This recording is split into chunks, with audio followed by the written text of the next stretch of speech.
En el siglo XVII, la vida en las cortes europeas había dado paso a un extraño mundo de ceremonias y artificio, con Francia a la cabeza de todas ellas. En la corte, todos debían supeditarse a las 1001 reglas de la etiqueta y la lisonja. Pero cualquiera con ambiciones sabía que aquel era el lugar en el que dejarse ver. Si usted quería hacer carrera en la Francia del siglo XVII, solo tenía que procurarse de una cosa: una audiencia con el rey, fuera como fuese. Para ello, debía mover todos los hilos posibles, lucir sus mejores atuendos y abrirse paso a codazos si era menester, con tal de llegar a la única persona determinante en su propósito, Su Majestad el Rey Sol, Luis XIV.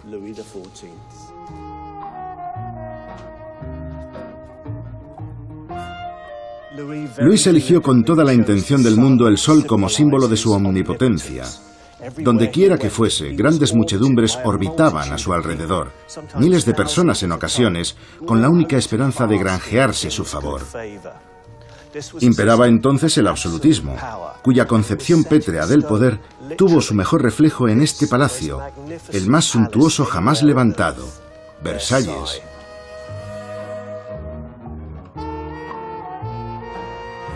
Versalles fue la máxima expresión del poder del monarca. 5000 personas vivían en él al amparo de su potestad. El longevo reinado de Luis XIV, que subió al trono de Francia con solo 5 años, permaneciendo otros 72, destacaba por una mezcla de intuición para el espectáculo al estilo de un Liberace y el despotismo de un Stalin. El monarca se rodeó de aduladores, desde artistas y diseñadores de talento hasta cortesanos de lo más rastrero, pasando por frívolos danzarines. Su corte devino un hervidero de sexo, envenenamientos y escándalos varios. Luis XIV era un déspota, por supuesto, pero su reinado propició una eclosión del arte barroco que fue saludada como el Gran Siglo.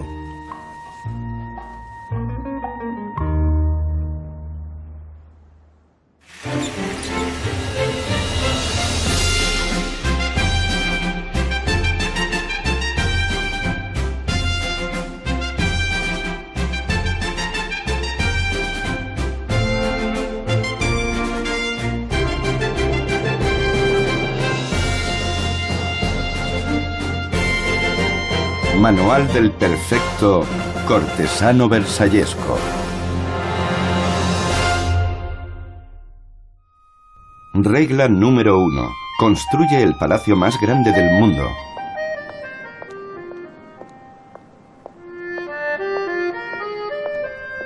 En 1661, Luis XIV se trajo a Versalles a su amante predilecta para hacer manitas. El rey tenía entonces 23 años y ella 17. Versalles no era más que un modesto retiro que su padre había levantado para las batidas de caza. El joven Luis tenía otras cosas en la cabeza aparte de la montería, el amor, claro, y también un ambicioso plan muy excitante: convertir el pequeño Versalles en un centro neurálgico de poder, toda una gran ciudad regia bajo un mismo techo. Luis se rodeó de un buen número de cerebros para poder hacer realidad su sueño, pero ninguno tan brillante como el artista Charles Le Bras. Antes de conocer al rey, Le Bras ya había deslumbrado a la alta sociedad francesa con sus lienzos y sus fabulosos interiores. Luis se refirió a él como el mayor artista francés de todos los tiempos y decidió que lo que de verdad le hacía falta a Versalles era el toque magistral de Le Bras. Fue en una fiesta donde Luis decidió que tenía que contratar a Le Bras, pero no en una organizada por él. El monarca acudió como invitado a una velada fastuosa que había dispuesto su ministro de Finanzas. Todo parecía sacado del Gran Gatsby. Los invitados no abandonaban la fiesta con un detallito, sino con tiaras de diamantes y hasta caballos. A Luis le pareció sospechoso, así que zanjó la cuestión a su manera, enviando al ministro a la cárcel y birlándole a su diseñador, Le Bras.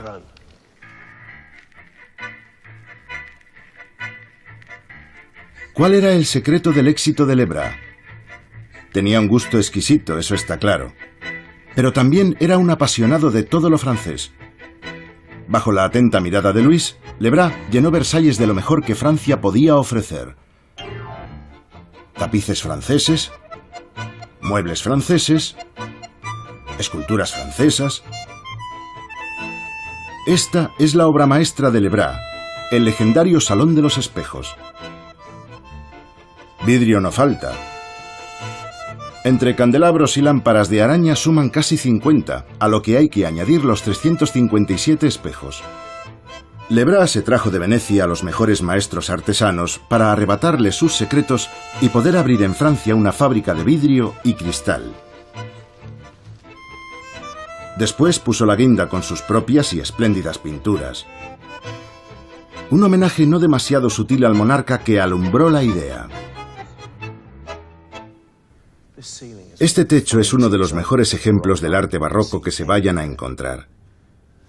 Ahí está Luis, provisto de armadura y sentado en el trono.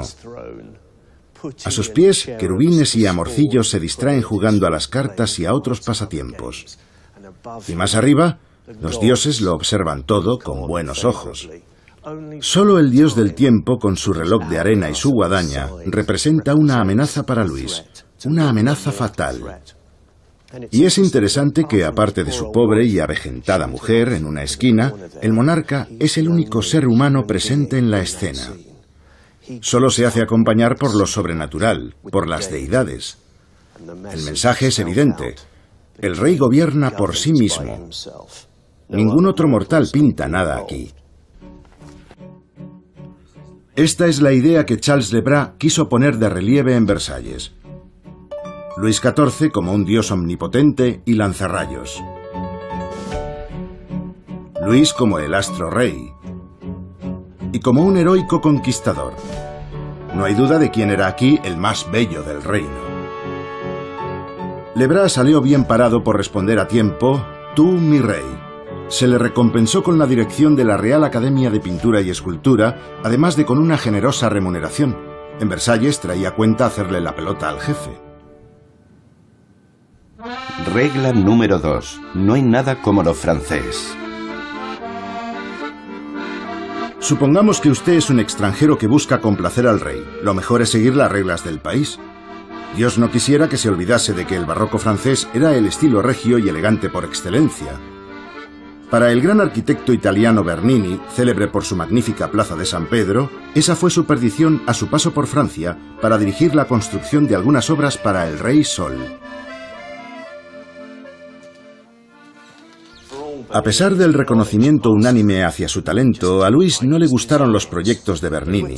Eran demasiado floridos, demasiado abigarrados, demasiado italianos. Entre ellos no había nunca malas caras, solo sonrisas. Pero en cuanto Bernini tomaba la puerta, se oía... Por eso, al italiano se le dio el premio de consolación, consistente en tallar un busto del rey. Ahí lo tenemos. A pesar de todos los recelos del monarca, el gran escultor acabó haciendo un trabajo admirable, ¿verdad? La melena ondulada y la túnica azotada por el viento transmiten una imagen del rey como de un hombre de acción, capaz de mirar al horizonte con poderío y autoridad. Tiene los ojos un poco más grandes que lo normal, precisamente para subrayarlo. Se dice que Bernini dejó una minúscula verruga en la punta de esa orgullosa nariz borbónica, pero yo no soy capaz de verla. Es posible que algún cortesano sumiso, después de irse el italiano, la borrase con una lija. Bernini regresó a Roma indignado por el trato que había recibido en la altiva corte de Versalles. No obstante, se puso a trabajar en un solemne retrato ecuestre del rey Luis.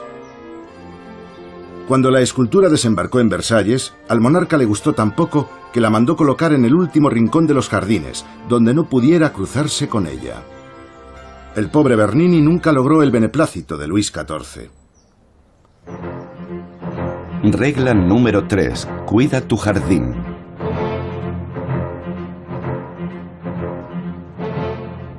Parterres esmerados, estatuas clásicas, arboledas de ensueño, fuentes exquisitas. Si el palacio en sí era espectacular, los jardines de Versalles tenían a todas las cabezas coronadas de Europa verdes de envidia. Quienes llegaban de visita se morían de ganas por conocerlos. El responsable de estos jardines maravillosos fue un hombre llamado André Le Nôtre, otro hijo ilustre que ha dado esta tierra. A pesar de sus orígenes humildes, llegó a ser uno de los grandes favoritos del rey. Siempre que Luis volvía a Versalles, tras haberse ausentado, sabía que su jardinero le estaría esperando. El rey Sol quiso obsequiar a Le Nôtre concediéndole su propio escudo de armas, una clase de honor que para muchos en la corte no era más que un sueño. El jardinero le respondió con modestia: «No se apure, su majestad, yo ya tengo uno, 3 caracoles coronados por un repollo». Su humildad no fue óbice para que desarrollase aquí una labor soberbia.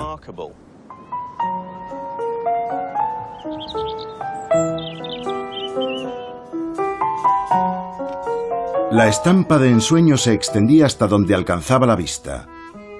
Le Nôtre llegó a poner a trabajar a 30.000 personas solo para convertir lo que había sido una ciénaga y un nido de enfermedades como el paludismo en un paraíso terrenal.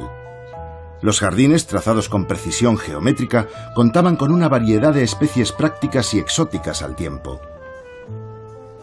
La que más sedujo al rey fue esta, el naranjo. Luis se sentía embriagado por su aroma y encandilado por las flores de azahar. Le Nôtre creó este naranjal en el retiro de Versalles y de alguna manera se las ingenió para que los árboles estuvieran en flor todos los meses del año. Los mejores se llevaban a palacio para que su fragancia perfumase los aposentos reales. Los jardines de Le Nôtre fueron la absoluta expresión de una monarquía absolutista. Pulcros hasta decir basta y cuidados hasta el último detalle, mostraban que la naturaleza podía estar sometida por completo a la voluntad de un rey. Regla número 4. Báilale el agua.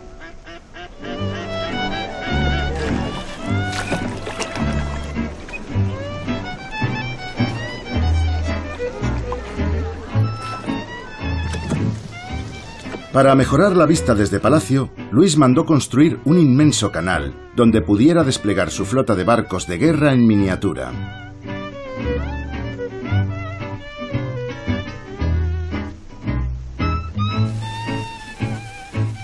Pero el suministro de agua para el canal, así como para las 2.500 fuentes, sin contar las necesidades básicas de los residentes de palacio, suponía un reto monumental. Durante años, los ingenieros del rey fueron elaborando un ambicioso plan detrás de otro. Desviar el curso de los riachuelos, drenar los lagos, levantar diques de contención, pero ninguna idea llegaba a buen puerto. Así hasta que uno de los técnicos propuso: ¿por qué no desviar el cauce nada más y nada menos que del imponente río Sena 8 kilómetros al norte? Este es el punto en donde el Sena más se acerca a Versalles. Pero para desviar sus aguas hasta el palacio, los ingenieros tenían antes que elevarlo hasta la cima de esa colina de allí. Eso es una elevación de 162 metros, aunque no iban a permitir que una minucia como esa les aguara la fiesta. En las márgenes del Sena, los ingenieros levantaron una mastodóntica estación de bombeo conocida como la octava maravilla del mundo. Constaba de 14 gigantescos molinos de agua propulsados por 221 bombas hidráulicas que guiaban la corriente ladera arriba, pasando por una serie de tuberías, hasta alcanzar una estructura monolítica y rocosa que dominaba todo el paisaje. Hoy en día sigue en pie como un ruinoso recordatorio de la arrogancia del Rey Sol. Todo se hizo según este sistema. Las aguas del río llegaban bombeadas hasta aquí por esta conducción y hasta este pozo. Luego atravesaban esta estructura y accedían al acueducto de más arriba. Desde ahí recorrían a borbotones todo el camino hasta llegar a Versalles, donde incluso podían mojar los zapatos del rey. Este es solo uno más de los increíbles avances en materia de ingeniería que se lograron. Otro fue una vasta red de acueductos y tuberías, que ocupaba un total de 200 kilómetros, con el único fin de canalizar el agua hasta Versalles. A pleno rendimiento, solo las fuentes consumían más agua que toda la ciudad de París, unos 20 millones de litros al día. Lo cierto es que la genialidad de los peritos no bastó para cubrir toda la demanda. Al final, los jardineros apagaban las fuentes cuando el rey no estaba mirando. Regla número 5. Pilla una plaza. El reinado de Luis XIV no siempre fue inexpugnable. De niño, unos cuantos nobles sublevados casi consiguen arrebatarle la corona, lo que tal vez explique por qué, de adulto, Luis gobernó siempre con mano de hierro. Se supone que en algún momento pronunció la frase tan modesta de «El Estado soy yo». No andaba equivocado. Hacia 1689, el rey había trasladado ya de París a Versalles todo lo que tenía que ver con el gobierno. Si uno era un ministro o un noble que temiera quedarse fuera de la foto, solo podía hacer una cosa: conseguir una habitación lo más pegada posible al corazón del poder en algún punto de este laberinto de pasillos. Esta larga galería es uno de los mayores corredores del palacio. Se diría que cada puerta se abre a un universo privado. A cualquier hora del día o de la noche, esto era un hormiguero plagado de criados, cortesanos y aristócratas. Estaban los que se podían permitir no recorrerla a pie, sino en volandas. Así a veces parecía más una de esas carreras de demolición de Estados Unidos, solo que con sillas de manos. Aunque lograra meterse en la lista de espera, entrar en palacio podía alargarse años, ya que tenía que haber alguien que expirase o que lo echaran. Eso permitía que cualquiera pudiese ir subiendo puestos en la escala palaciega. Pero aunque dispusiera de habitación, lo normal es que pasara un buen tiempo a la sombra. La gente daba literalmente la vida por Versalles. Los miembros de una aristocracia venida a menos languidecían aquí arriba, en este enjambre abarrotado bajo estas cornisas. Una duquesa que se había quedado sin blanca, abandonada por su marido, se veía a sí misma dilapidando sus mejores años cuando a alguien del círculo del rey se le ocurrió que hacía falta una dama de honor. La sacaron de aquí y su vida cambió por completo. ¿Mostró algún tipo de resentimiento por el trato que había recibido? No, una dama tiene que comer.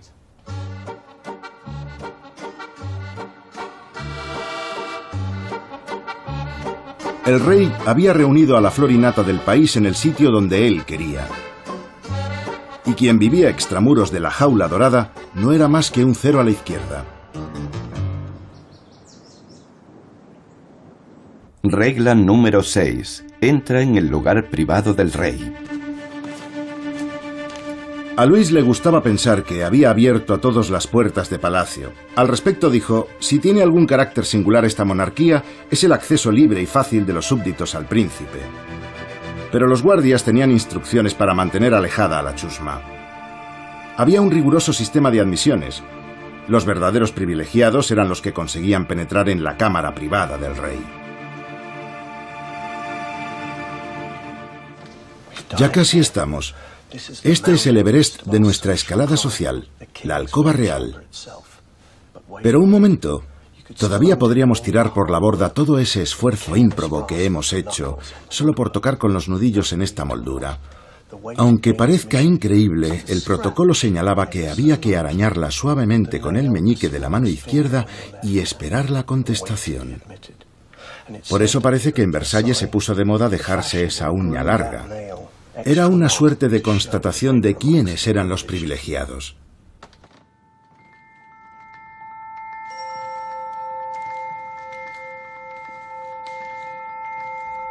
Luis nunca estaba solo en su dormitorio. Y no me refiero al apagar la luz. Le gustaba rodearse de sus más allegados, a los que ubicaba en la estancia con criterios escénicos y de orden jerárquico, siguiendo un ritual de corte. Tan cerca y tan lejos. Estamos en la cámara del rey, casi podemos tocarlo todo con los dedos. Pero algunos estaremos siempre a este lado del cordón sanitario, aunque parece la catenaria de una discoteca. Esa entrada de todo incluido englobaba los aposentos reales. Uno podía llegar hasta aquí, a medio metro de la cama del rey, pero había un último obstáculo protocolario. ¿Dónde debía sentarse? ¿Tal vez en ese elegante sillón? ¿O quizá en este taburete? ¿Era pertinente tomar asiento?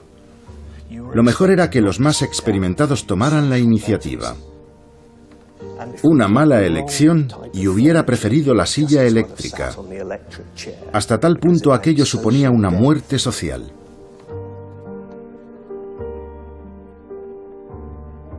En Versalles, el mejor oficio era el de aquellos que accedían a esta alcoba solo para trabajar. Vestían a su majestad por la mañana y lo desvestían por la noche. Por ridículo que suene, solo el más veterano podía entregarle la camisa al rey.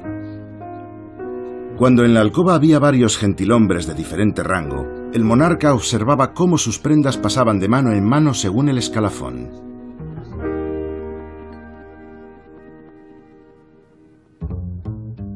Regla número 7. Esmérate con el peinado.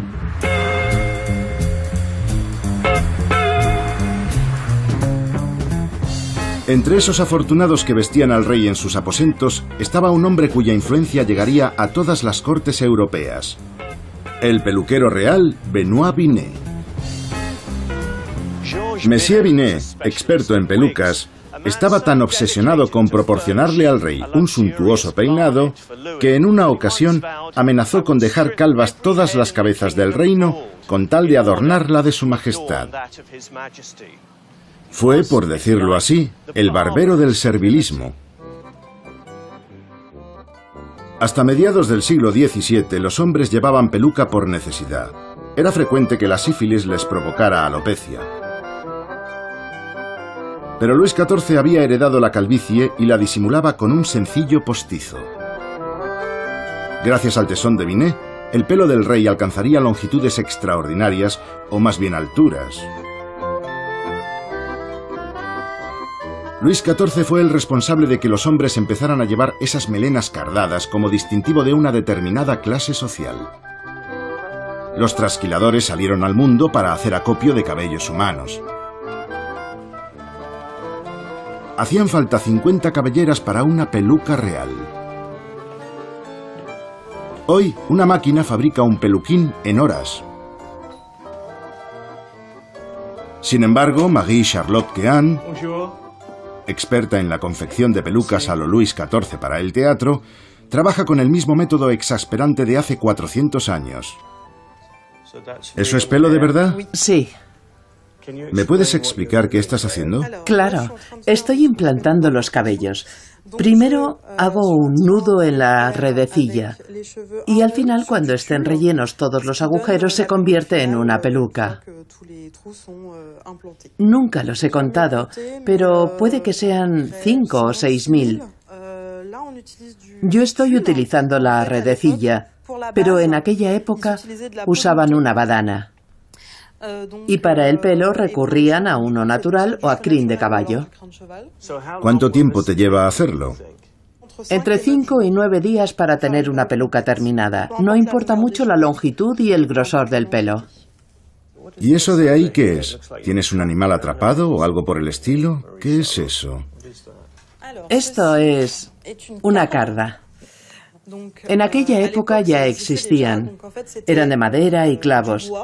Se introducía el cabello en ellas para poder ir sacándolo mechón a mechón. También sirve para desenredar el pelo.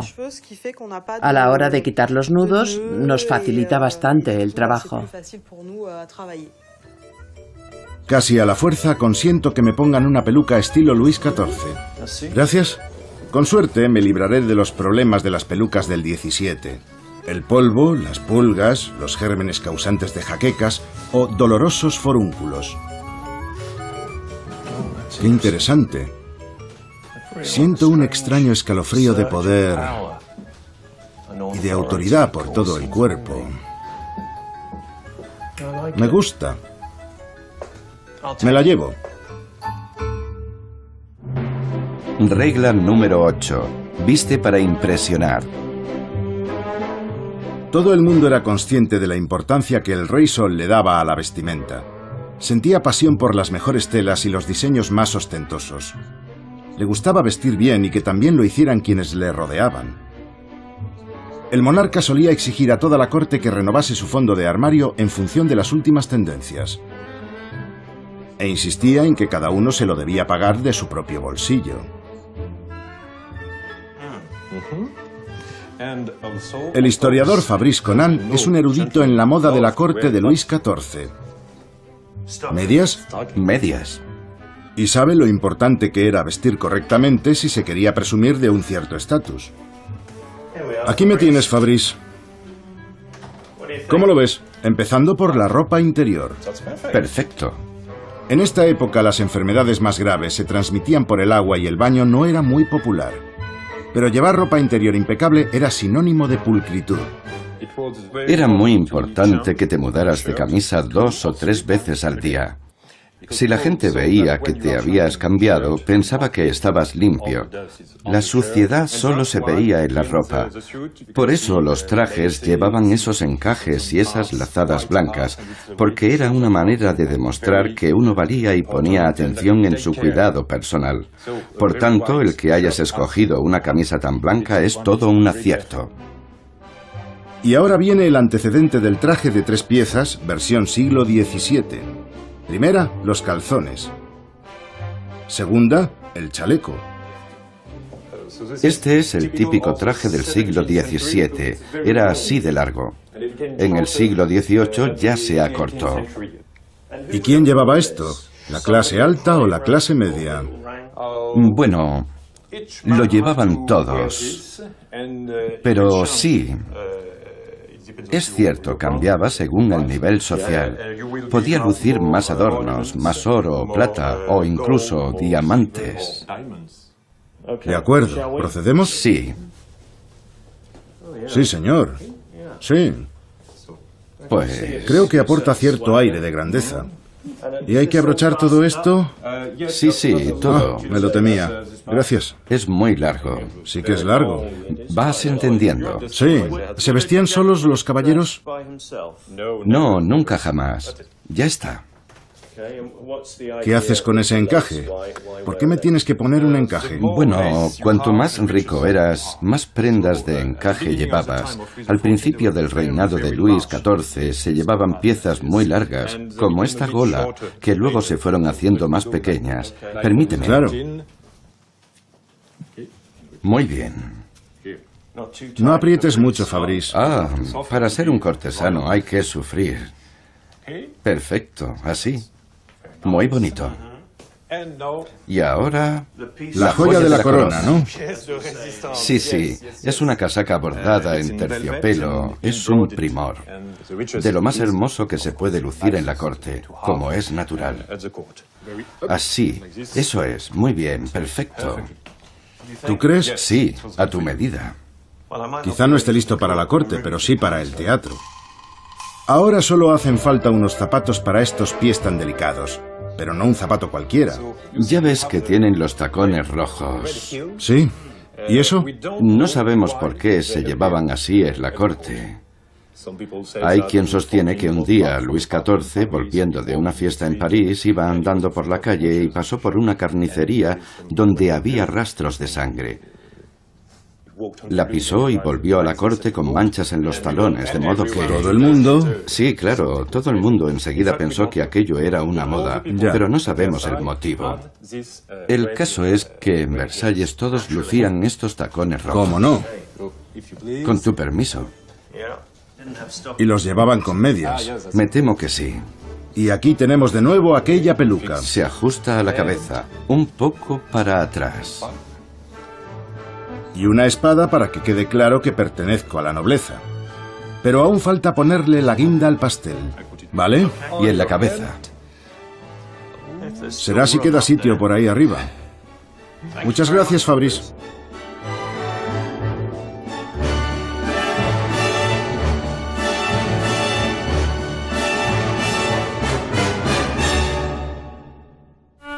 Regla número 9. Esconde tus puntos débiles.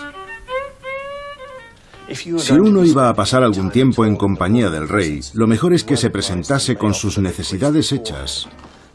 El monarca no toleraba las debilidades físicas ajenas, y además Versalles no estaba bien equipado en cuanto a instalaciones de este tipo. No era raro ver a los nobles echar a correr hasta refugiarse detrás de una columna. El rey ejercía el mismo tipo de control sobre su vejiga que sobre el resto de las cosas. Y pobre del cortesano que pidiera permiso para tales menesteres.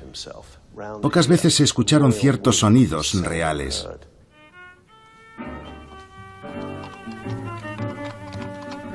Lo peor era encontrarse sin escapatoria, acompañando al rey en un carruaje. Sí, era una ocasión para calentarle el oído. Pero si no se tenía un control sobrehumano de las funciones fisiológicas, podía convertirse en una catástrofe. Nos ha llegado el testimonio de una duquesa que define un viaje que hizo junto al rey como el más horrible. Se dio cuenta enseguida de que necesitaba hacer una parada, pero de eso ni hablar. Así que la pobre mujer cruzó las piernas durante 6 horas contadas. Lo peor vino cuando le ofrecieron un refrigerio que no pudo rehusar y tuvo que tomarlo a sorbos. En más de una ocasión estuvo a punto de desmayarse. Cuando por fin alcanzaron su destino, de mala manera, pudo evitar el escarnio de que la vieran salir corriendo hasta el orinal más cercano. El monarca mostraba el mismo tipo de intolerancia cuando se trataba de cualquier otro síntoma de debilidad. Incluso le molestaban los embarazos. Quizá radique aquí el origen de la expresión "a más honor, más dolor". Regla número 10. El servilismo es bueno. El duque de Saint-Simon era un cortesano al que nada le salía bien. Cuanto más se humillaba ante el rey, más metía la pata. Con sus ademanes sobreactuados y sus loas arrebatadas, solo conseguía irritar aún más a su majestad y lograr que no le prestase atención. Por suerte para nosotros, en sus últimos años, se tomó una venganza agridulce escribiendo sus memorias. La crónica más reveladora de cómo era la vida en la corte de Luis XIV. El duque conoció al monarca a los 16 años. Fue su padre quien lo empujó hasta el rey, superando toda una multitud de aspirantes. Fue un anticipo de lo que estaba por venir, una experiencia desastrosa, como más tarde se encargó de recordar. Al rey le parecía enclenque y debilucho, y dijo que era extremadamente joven. Saint-Simon se movió siempre por Versalles como por la cuerda floja, desbaratando a cada paso sus opciones de medrar. Cuando se escapó sin permiso a un viaje de placer, fue descubierto por los espías del rey y acabó ganándose, muy a su pesar, un real rapapolvos. Todo en su carrera era un obstinado quiero y no puedo. Cuando llegamos al final de su relato, queda claro que Saint-Simon se ha convertido en un hombre hastiado y descreído, harto de la rutina de la corte. Pero tiene un olfato muy fino a la hora de distinguir lo que Luis demandaba, por encima de todo, de sus súbditos. La alabanza, o mejor aún la adulación, lo complacían de tal modo que cualquier lisonja era bienvenida, y la conducta más servil se le antojaba exquisita. Eso investía a sus ministros de un vasto poder, pues gozaban de un sinfín de ocasiones para remover su vanidad, socapa de insinuar que él era la fuente de todas sus ideas y el surtidor de todo cuanto habían aprendido. La impostura, el servilismo y el arrobo en los ojos, junto a un proceder sumiso y rastrero, por encima de todo la ilusión de no ser nada en su ausencia, eran las únicas trazas para complacer al rey. Regla número 11. Da los pasos correctos. En un aspecto muy concreto, la desatada vanidad del rey estaba justificada. Era un gran bailarín. Fue sonada su interpretación de Apolo, dios del sol, en un ballet concebido para recordarle al mundo de dónde venían los rayos más poderosos. Tener aptitudes para la danza era un requisito indispensable para todo aquel que quisiera triunfar en la corte. Si uno era un miembro de la corte, todos esperaban que no faltara a los bailes. En esos verdaderos acontecimientos sociales, el talento coreográfico podía ser de más ayuda que el porte y la distinción.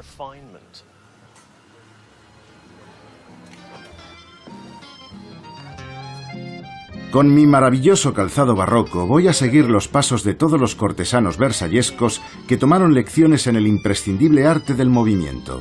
Son más pasos. Edith Lalonge, una autoridad en la materia, me enseña a caminar con elegancia y seguridad en mí mismo. ¿Así? Si yo fuera un valiente militar o si fuera un escritor, o algo así, pero no tuviese una buena postura, estuviera... digamos que sería un problema. Por supuesto. ¿Así? Tienes que conducirte con seguridad. De hecho, la danza se enseña en el ejército para fortalecer las piernas, aprender a controlar el cuerpo y coger velocidad para darse la vuelta. Así y así. Ahora voy a aprender los pasos del minué, un sencillo baile de la corte. El compás del minué consiste en un paso adelante, plié y élevé. ¿Plié? Y élevé, de puntillas. Primero un paso y luego otros 3 pasitos de puntillas. Arriba, arriba, arriba, abajo. Talón con talón. Talón con talón. Arriba, abajo. Arriba, abajo. Ahora 3 pasos de puntillas. Y plié. ¿Plié? No, los talones como te he enseñado. Los talones juntos, es verdad, me lo has dicho. Cógeme la mano. Oh, qué bonito. Muchas gracias. Y un paso. Un paso. Y 3 pasitos 3 más. pasitos más. 1. Y 3 pasitos más. No te oigo. Vaya. Bueno, más o menos. Nos vendría muy bien algo de música. Bien. ¿Qué me dices? Que sí. Ahora toca aprender a dejar impresionado al mismísimo Rey Sol. Muy bien. ¿Cuándo empezamos? Te aviso. No te llevaba yo. Vamos. Es un poco rápido. Es muy rápido. ¿Por qué tan rápido? Porque el minué era un baile alegre. Yo soy muy alegre. ¿Sí? Pero no rápido. ¿No? Está bien. Vamos más despacio. Mejor. Hagamos un número. Más lento. Sin alas. Más caminando.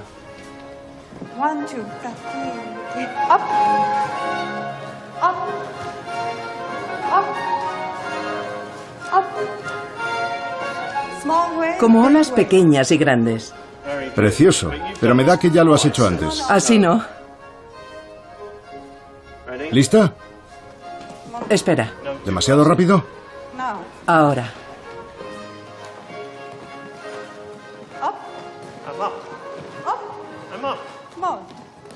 Lo harás mejor hacia atrás. Vamos. Vale. Soy mejor marcha atrás.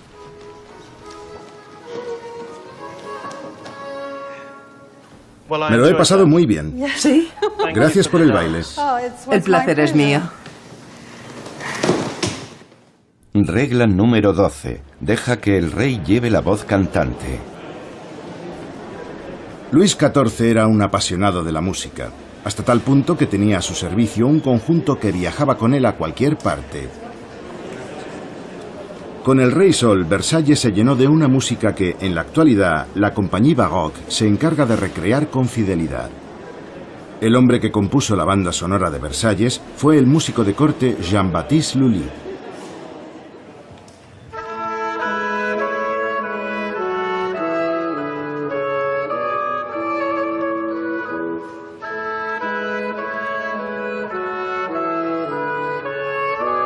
Jean-Baptiste Lully era en realidad italiano, nacido como Giovanni Battista. Pero eso al rey no pareció importarle mucho, quizá porque a Lully le atraían todas las cosas de Francia. El compositor suplicó al rey que le concediese la ciudadanía. A cambio, contribuiría a definir lo que era ser francés.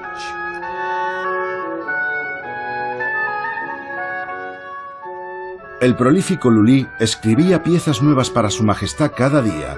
Fue culpa suya que en Europa la música que despertaba más entusiasmo dejara de ser la italiana para cederle el testigo a la francesa, una música señorial y elegante como el propio Rey Sol.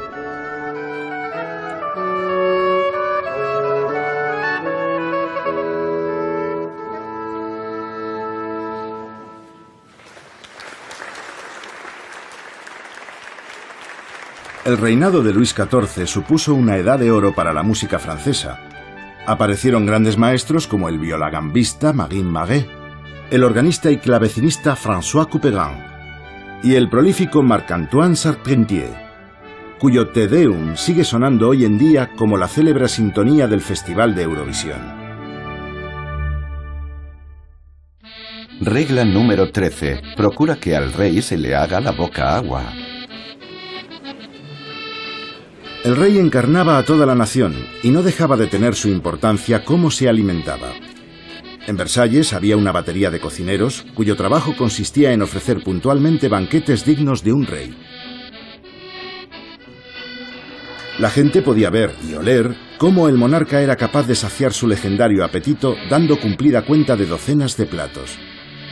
Nacía entonces la cocina francesa tal y como hoy la conocemos, es decir, la típica mélange de cremas exquisitas, salsas y carnes.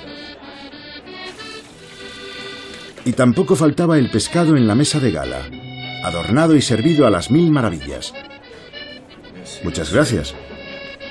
El chef más brillante del rey, François Vatel, experimentó el horror en sus carnes por culpa de un malentendido durante un fin de semana de festejos en la campiña. El pobre Vatel, el príncipe de los cocineros, tuvo un terrible desenlace. Había preparado un magnífico banquete para el rey y su comitiva en los bosques de Chantilly. El olor de la carne asada se confundía con el aroma de los narcisos. Todos estaban pasando una velada genial, menos el cocinero. Se había terminado la carne. No en la mesa del rey, gracias a Dios. No, en la mesa número 25. Pero Vatel sintió que aquello dañaba gravemente su reputación. Encargó pescado para el día siguiente, pero como se hallaban en un lugar ignoto, el poisson no llegaba. Convencido de que su honor iba a quedar mancillado, se retiró a sus aposentos. Tomó su espada, la apuntaló contra la puerta y la hendió 3 veces en el pecho, ocasionándose una herida mortal. A la mañana siguiente llegó el pescado, y todos coincidían en lo mismo. La comida estaba deliciosa.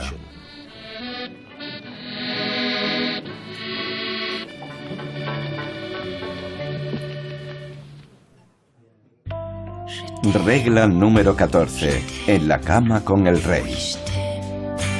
El rey era un gran degustador de los placeres de la carne, y eso hacía que todas sus amantes extremaran sus encantos. Luis no dejaba escapar bicho viviente, de modo que si usted era una mujer y le latía el pulso, tenía muchas papeletas de acabar en la cama con el rey. La dulce Luisa de la Vallière era joven y bonita, y disimulaba su pecho plano con un montón de volantes y encajes. La pizpireta Madame de Montespa podía presumir de una larga melena rubia, una boquita de piñón y un más que generoso escote.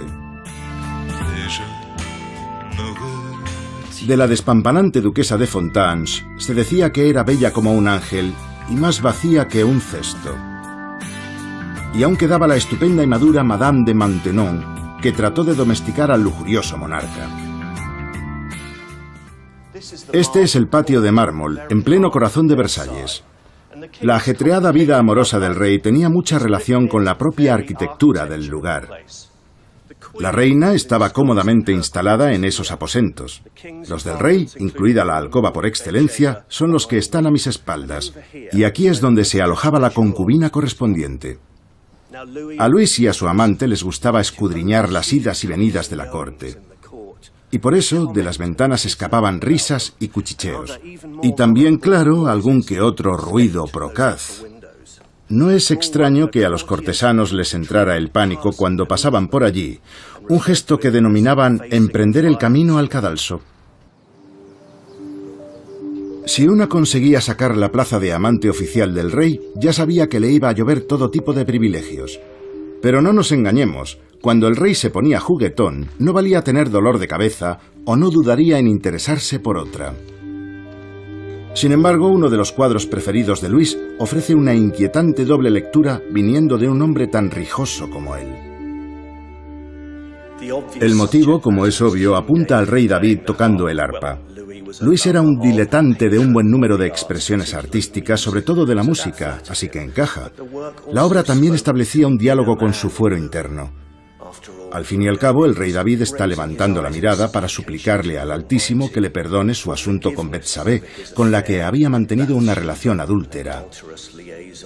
No es la primera vez que pienso que Luis siempre estaba en misa y repicando. Habría mañanas que, al levantarse y ver el cuadro, se envanecería por la destreza que él también demostraba para la música, pero otras se dejaría atormentar por los remordimientos.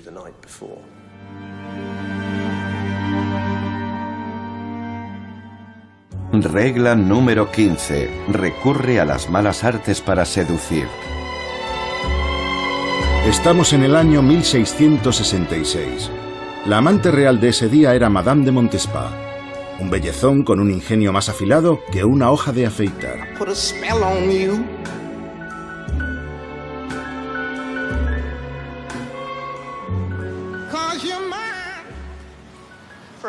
Durante un tiempo sus encantos parecían infalibles. Embelesado por ella, el rey la convirtió en su concubina oficial. Muy pronto ella empezó a temer que el monarca se fuera a fijar en otra, y eso hizo que tomase una medida bastante heterodoxa: consultar con una experta en lanzar conjuros, una hechicera conocida como La Voisin.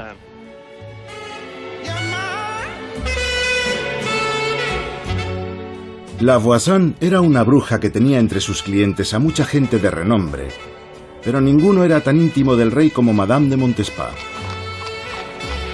Podemos imaginarnos a la amante, casi siempre vivaracha, subiéndose a escondidas a un carruaje para ir a visitar a La Voisin en una casa de un recóndito callejón parisino. En esta hilera de edificios estaba la morada de la bruja La Voisin. Era una casa elegante que ocupaba un solar bastante amplio. Aquí es donde ponía en práctica las artes satánicas, incluidos abortos y rituales de nigromancia. Muchos de los que vivían en Versalles acudían a ella para comprar sus famosos brebajes tóxicos, una mezcla de arsénico y plomo, con la idea de que le sirvieran para quitarse de en medio algún enemigo en la corte. Pero la amante real venía para otra cosa. Quería una poción de amor que consolidara su supremacía en los sentimientos del monarca. En una herboristería de París, el historiador Yves Broard está a punto de descubrirme cuál era la pócima que La Voisin preparaba para Madame de Montespa. Hoy en día, ¿puedes enseñarme a hacer una poción mágica? ¿Es legal? Por supuesto, la pócima de La Voisin llevaba 3 o 4 ingredientes. Lo primero, hojas de verbena, que había que moler lo máximo posible hasta convertirlas en briznas diminutas, para que al monarca le pasasen desapercibidas.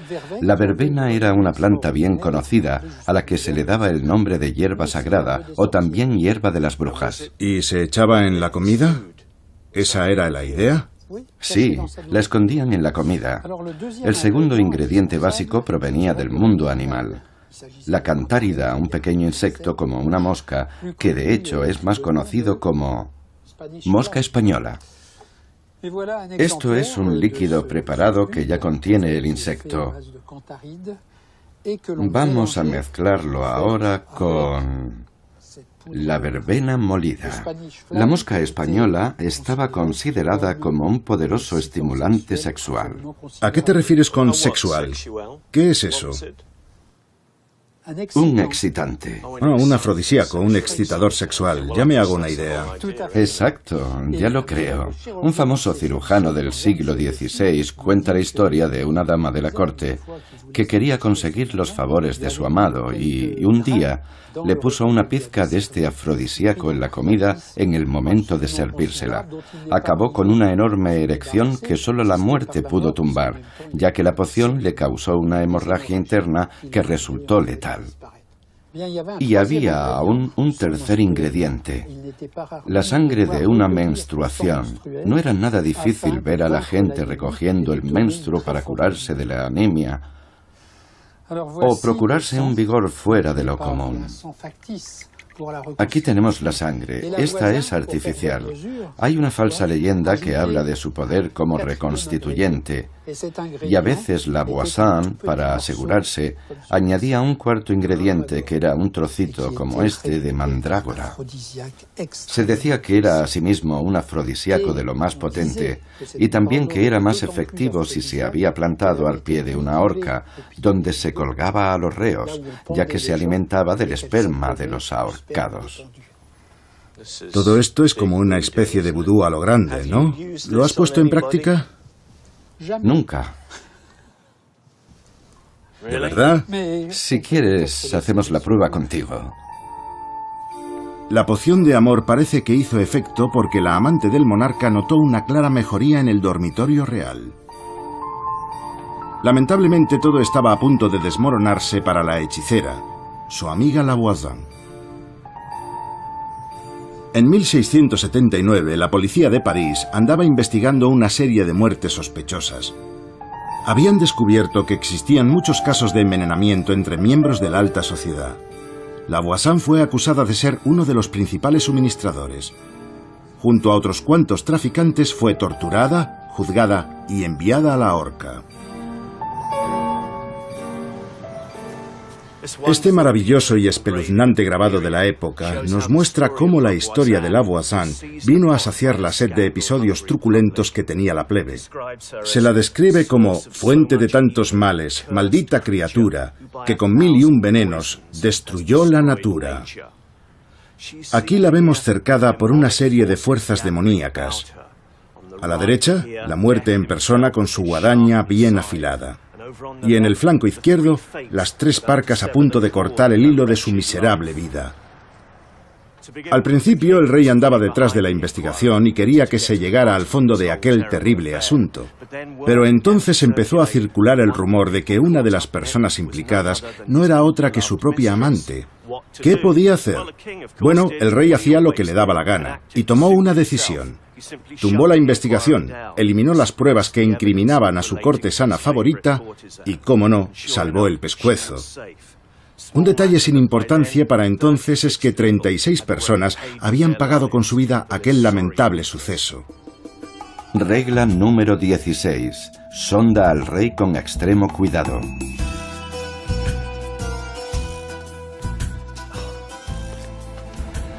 Durante años, el rey había infligido a sus cortesanos una tortura en extremo aguda.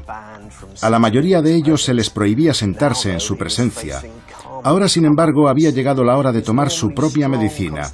Su constitución fuerte desde siempre le empezaba a fallar, lo que le llevó a pasar por un calvario precisamente cuando se sentaba.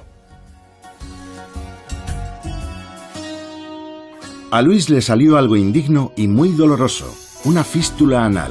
Un absceso rebosante de pus que había venido para quedarse. Los médicos del rey probaron todos los tratamientos posibles, enemas, cataplasmas y potingues de toda condición. Nada daba resultado. El rey se hartó de todos sus doctores y pidió a su barbero que fuera él quien cortase el grano. En aquella época los fígaros hacían también de cirujanos, pero aquello era un drástico no va más. La operación se desarrolló sin anestesia y con una alta probabilidad de que el paciente no sobreviviese. En cuanto al pobre barbero, Charles-François Félix, bueno, estaba aterrorizado. Pero a ver quién era el guapo que le decía que no.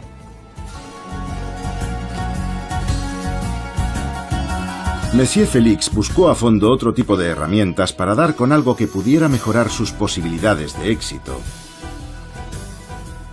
El Museo de Historia de la Medicina de París aún conserva los instrumentos originales que concibió el barbero de Luis XIV. Y esto es lo que la diabólica mente de Monsieur Félix ideó para acabar con el angustioso problema de las reales posaderas. Diseñó un retractor y un escalpelo. El retractor tenía que introducirse en la parte más delicada y sensible de la anatomía real y allí suavemente, como una flor, abrirse de par en par para que el cirujano pudiera ver lo que tenía entre manos. Los historiadores no terminan de aclararse con respecto a cómo se le ocurrió a Monsieur Félix la idea del escalpelo y de su lacerante y larga hoja de cuchilla. Pero a mí me gusta imaginar que una noche estaba sentado delante de unos caracoles, su plato favorito, dándole vueltas a este asunto cuando, en plena lidia con un molusco especialmente hostil, se le encendió la bombilla. Antes de asomarse al agujero real, le pusieron delante otros 75 traseros menos egregios para que pudiera ensayar con estos artilugios.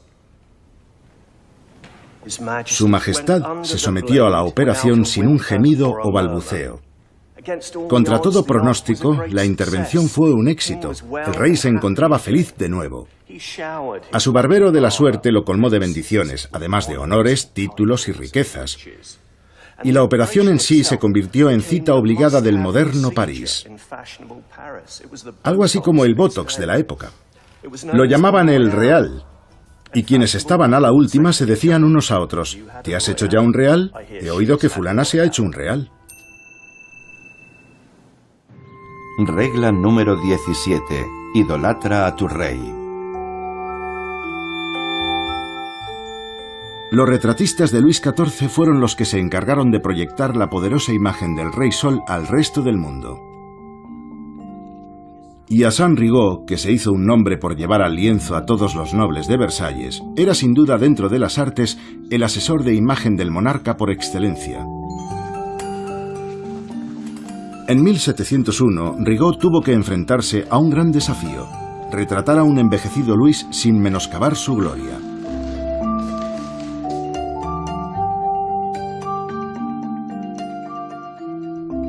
Era evidente que su majestad ya no era un mozalbete. Pero Rigaud consigue aunar la precisión en las mejillas flácidas con un semblante noble, casi divino.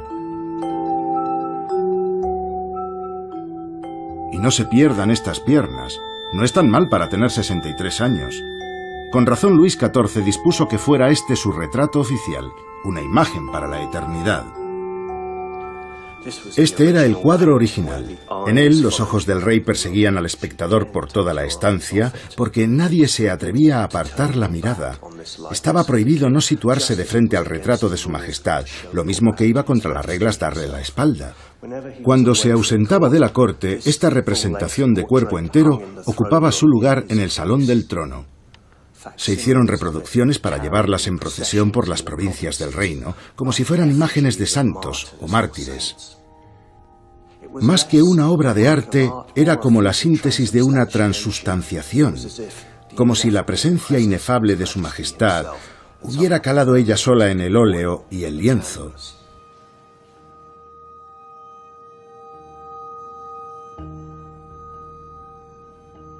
Regla número 18. Que siga la música. Luis XIV vivió lo suficiente para convertirse en uno de los monarcas más longevos de la historia, 72 años y 110 días en el trono.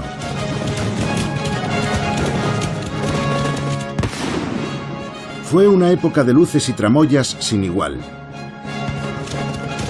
El rey quería que su corte fuera un reflejo de su gloria, y eso implicaba veladas interminables, espectáculos con espléndidas fuentes, fuegos de artificio y banquetes. En el terrorífico invierno de 1709, cuando la mayor parte de Francia caía rendida por el hambre, decretó que las fiestas debían continuar. En Versalles, Luis XIV instauró una corte sin parangón, concebida para su servicio y el de Francia, aunque en su cabeza ambas cosas eran una y la misma. Un proyecto de un narcisismo tan deslumbrante y caprichoso no podía durar mucho. Los monarcas franceses vivirían otros 100 años en Versalles, hasta que el curso de la historia saltara por los aires, llevándoselos consigo.